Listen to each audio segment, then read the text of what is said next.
My name is Dr. Nassar. I'm an assistant professor in the School of Middle Eastern and North African Studies. Before we start with today's talk, I do have a quick announcement for another exciting talk that is going to be on Friday, March 30th. Professor Hamid Dabashi of Columbia University will be giving the keynote address for the Middle East and North Africa Graduate Student Organization's annual conference. And his talk is called Osama bin Laden Doesn't Live Here Anymore. A rather provocative and intriguing title. That is going to be on Friday, March 30th from 5:30 to 7 p.m. in AME South 202. That's the Aerospace and Mechanical Engineering building on the corner of Mountain and Speedway in the big auditorium there. So I'm sure we'll all be excited to hear his talk. We're also excited to have with us today Wael Nawara, who is an Egyptian writer and political activist. He graduated with honors as a mechanical engineer from Ain Shams University in 1984 and earned a master's degree in international marketing from the University of Strathclyde in 1991. Mr. Nawara was at the forefront of the Egyptian revolution that burst open on January 25, 2011. He helped coordinate the protests and provided one of the crucial links between the Egyptian protesters and their message and the rest of the world through social media and so forth. Mr. Nawara has been active in Egyptian politics for decades. He co-founded the Ghad or Tomorrow Party in 2003 and served as Secretary General of the party until April 2011, at a time when few opposition parties were operating in Mubarak's Egypt. He is also co-founder and member of the General Assembly of the National Association for Change, as well as co-founder and president of the Arab Alliance for Freedom and Democracy, which is a coalition of liberal Arab parties and organizations. Mr. Nawara writes extensively and lectures on various topics, including political and economic reform, transition strategies, the parallel state, national competitiveness, cultural development, and educational reform. He is a regular contributor to Egyptian and international newspapers and magazines, including Al-Masri Al-Yawm, Dastur, and the Economic Reform Bulletin. Some of his published titles include The Third Republic, Chronicles of Change, Anti-Monopoly and Free Competition, The Path to Change, and The Path to Change. You can also read many of his articles on the Egyptian Revolution and subsequent developments in Egypt at the Huffington Post. A few months ago, Time magazine named The Protester as 2011 Person of the Year and featured Mr. Nawara, profiling him as part of their cover story. He is currently a visiting fellow at the Institute of Politics at Harvard University's John F. Kennedy School of Government. He's there to lead a study group on the future of democracy in Egypt, and we're honored to have him here in Tucson. Please join me in welcoming Wael Nawara.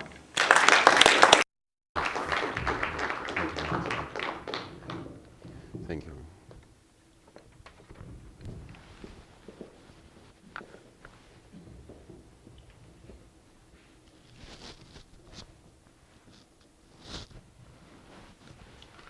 So you see all this high tech, and you probably think I have a very technical presentation, but I'm gonna just use a normal paper speech. But after the presentation, we can, if you need to ask some questions, I prepared some slides, maybe explaining some of the models. Thank you very much for this nice introduction, and thank you very much for inviting me to be here with you today.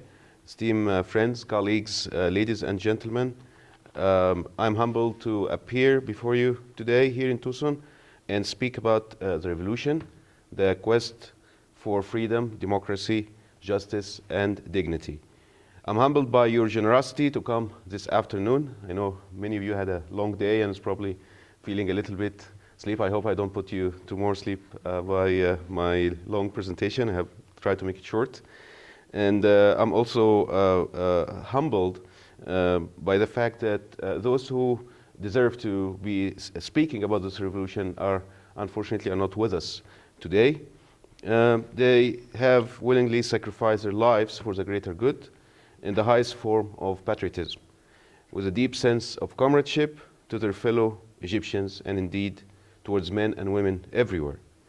During this revolution, I realized that the person next to me does not know me, can never be sure if I will protect his or her back as he or she is willing to protect mine. The protesters were not authorized, employed, paid or commissioned by any entity or government. In fact, they did not know, should they die on that day, whether they will bring honor or shame to their families. They had no idea if they will go down in history as heroes and freedom fighters, should the revolution prevail, or as terrorists, subversives, criminals, or even spies, if the movement otherwise fails. They did not know, should they die on that day, whether their families, wives, husbands, and children would get pensions or compensations, or will be left to face a future of hardships and uncertainties. Many of the protesters wrote in their Facebook pages and blogs that they were ready to die for their country, that they were welcoming the uncertainties and risks for the hope they might, just might, bring to this world. Most of those who started that revolution came from middle-class families. They suffered no hunger or lack of shelter. They had no personal demands, but they believed that their country deserved a better future. They demanded freedom, democracy, social justice, and human dignity. Many years ago, I started to have this feeling that something was terribly wrong with my country, that someone had to do something about it. And then I started to feel that I had to do something about it. That feeling grew and grew until one day it became impossible to suppress. I just felt compelled to start this journey, rejecting injustice, corruption, power monopoly, mind control, oppression, and challenging status quo. I remember one night, while telling my son a bedtime story about a king who ruled an old kingdom, my son asking me, "But what does a kingdom mean?" And when I explained systems of government and the difference between a republic and a kingdom, he asked me if Egypt was a kingdom, since the head of the state had then been governing the country for a couple of decades. I didn't know how to answer.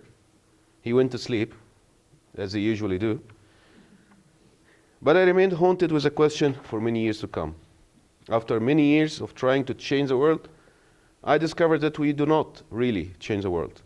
We try to change ourselves, and before long, the world becomes a different place.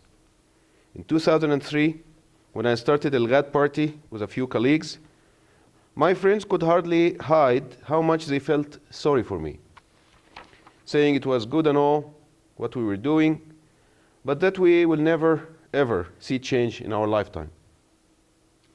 In 2004, however, we drafted a new parallel constitution, and in 2005, we submitted that constitution to the parliament. A few days later, the leader of our party, Ayman Noor, was arrested and stripped from his parliamentary immunity and placed in jail. But after that arrest, we staged massive demonstrations with the Kifaya movement, and under pressure from these demonstrations and the international pressure that started to mount, the regime was embarrassed before the international community and by the detention of Ayman Noor, who was a parliamentarian and a member of the Euromed parliament. And the regime finally decided that they had to change the constitution. And that was perhaps the first win that this change movement did, and that was as early as 2005. The change meant that it would allow for multi-candidate presidential elections for the first time in Egypt history. My colleague Ayman Noor, who came second after Mubarak in those first elections, was sent to jail a few weeks later. He was sentenced to 5 years in prison, where he spent 3.5 years away from his family and work. They shut down our party. Our leader was in jail. We lost the parliamentary elections, which came after the presidential elections, but we earned an incredible win. We had shattered the psychological prison. In 2006, more of us went to jail when we supported the judges' movement, as the judges bravely announced that they could no longer tolerate the regime's rigging of elections while pretending it was under judiciary supervision as per the Constitution. In 2007, they shut down our paper, so we went to Facebook, using it as an alternative media in the parallel state. As the people less and less trusted state-owned media, and at that time, in August 2007, there were only about 90,000 Egyptians using Facebook, and mostly for social purposes. 7 months later, by April 2008, a group of young people, many of those were members in our party, they started the 6th of April movement. They just called for people to stay at home on the 6th of April 2008. On the morning of 6th of April 2008, the 6th of April movement group on Facebook had 73,000 members. The young people running that Facebook group organized a first general strike, which managed to run virtual activism and turn it to physical reality. A physical reality of civil disobedience challenging status quo. By 2011, more than 20 million Egyptians, some 25% of the population, were using Facebook. And they were using it mainly for political activism. Oppressive regimes are vicious, but they are structurally weak. They have no popular legitimacy, so they look for control. An oppressive regime usually looks like an inverted pyramid. Instead of gaining the legitimacy from the people, it is an inverted pyramid and it's relying on pillars of control. It has to rely on artificial support from mind control through owning the media, manipulating the educational system, organizational control through restricting the formation of new parties and infiltrating existing ones with secret police agents, controlling unions and syndicates, and they also rely on economic control by employing millions to work for the government, creating massive hidden unemployment. They also allot lucrative monopolies to their business partners and agents, spreading corruption as the cement which holds together the bricks and walls of their unholy temple. They rely on behavioral controls by secret police and all the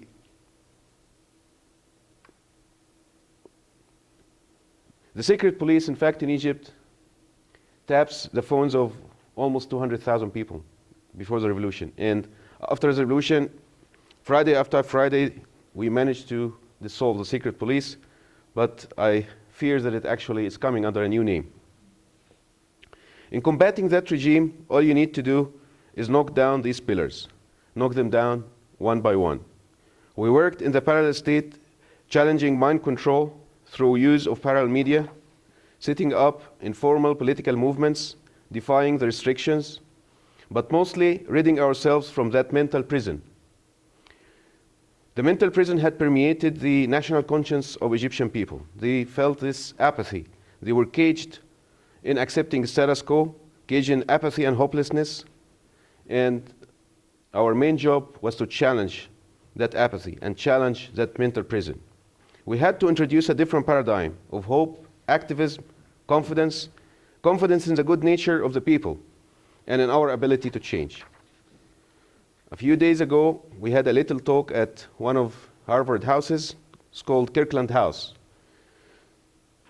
The talk was about social media, revolution, and change, and someone reminded us that only a few years before, Facebook was invented in that very house, Kirkland House.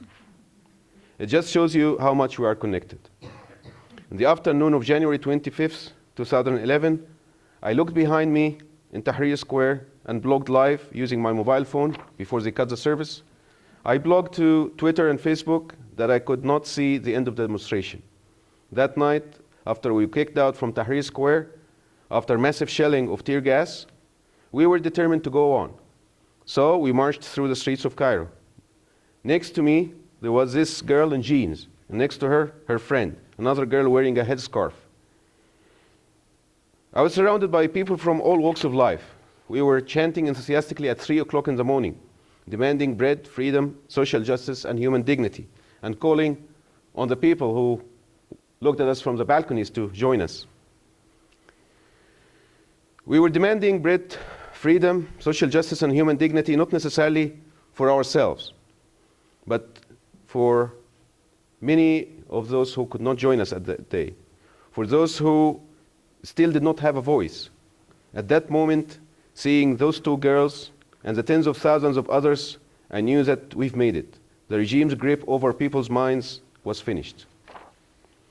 Many look at the results of the recent elections in Egypt and wonder about the future of democracy in Egypt. They wonder about the future of democracy in Egypt and also in the Middle East. Will the revolutions prevail or will they fail? But during this last year, millions of Egyptians, Friday after Friday, month after month, with a simple in Tahrir Square and other squares around the country, waving Egyptian flags, chanting demands of the revolution, and one by one, these demands had to be met.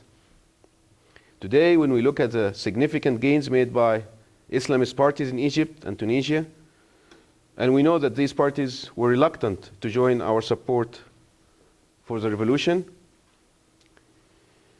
we feel or may feel discouraged or betrayed. Islamist parties gained in Egypt more than 70%. Liberals gained around 22%. Socialists less than 2%. All these results are sharply different from opinion polls. But the lesson learned is this: elections cannot be won solely by the power of ideals. The challenges facing liberals and socialists are numerous. Organizational challenges, how to build strong, effective organizations that would support election machinery throughout the country. Consolidation, where we once had 2 Islamist candidates in one district and 120 liberals. We should pull ourselves together, smaller parties joining forces to achieve election results. Logistics, managing and mobilizing volunteer organizations and voter masses. Funding, as hundreds of millions of dollars pour from the rich in the Gulf to support Islamists, liberals must find ways to organize local fundraising campaigns. Message, focusing on priorities of voters and not on ideological subtleties, internalizing principles of the revolution to the lives of the voters. Leadership, even a leaderless revolution would need to find human faces to present to the voters to elect. Voters cannot elect ideas. In a peaceful revolution, change takes time. Takes time, patience, and commitment. In this revolution, Egyptians discovered themselves, realized their own collective power, and that is the greatest achievement of the revolution. That is the absolute guarantee that the revolution will prevail. In that rare moment of self-discovery, Egyptians looked fate in the eye and changed the course of history.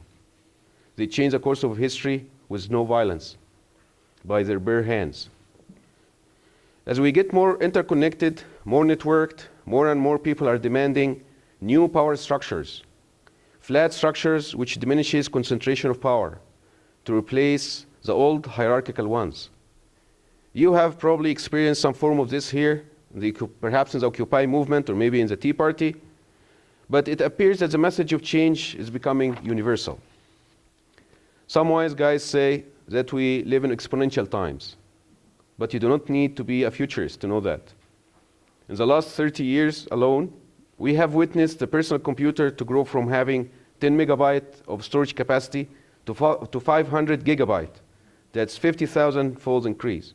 In less than 30 years, we grew from just a few devices connected to the internet to over 1 billion devices connected to the internet today.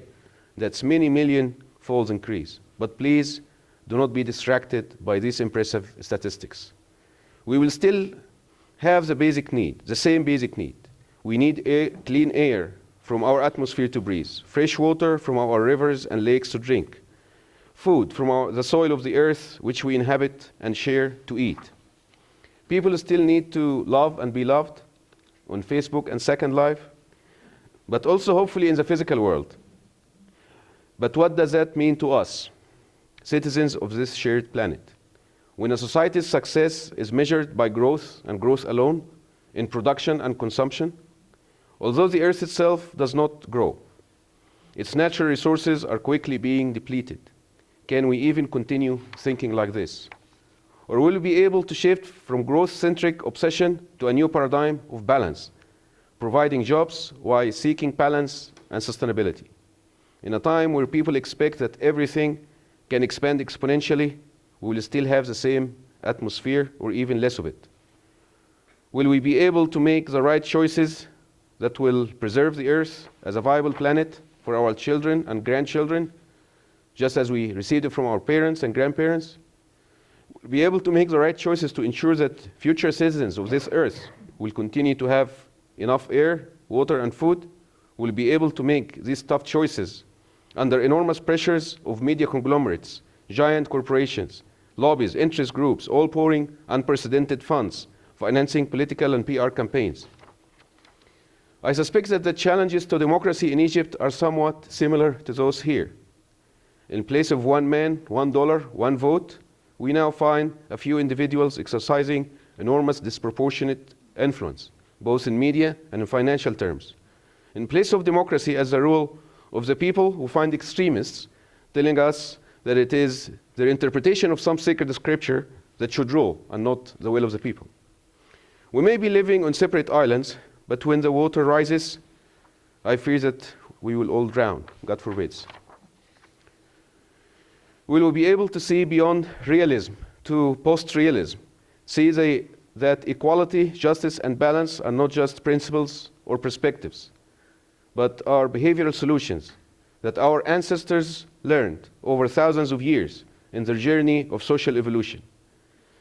We'll be able to see that these words describe how societies manage to thrive and survive through cooperation, interconnectedness, justice, and harmony. That these are the very laws of survival, perhaps forgotten, but there has never been a time where remembering is more crucial. The Egyptian revolution is not just about Egypt. It's about ordinary citizens, young and old, men and women, Christians, Muslims, Jews, atheists, agnostics, simple individuals connected and empowered by technology, that we now can together challenge status quo, with thousands and millions of others gathering around a common cause, developing collective mind of consciousness, a mind capable of change, as we get ever closer to direct democracy.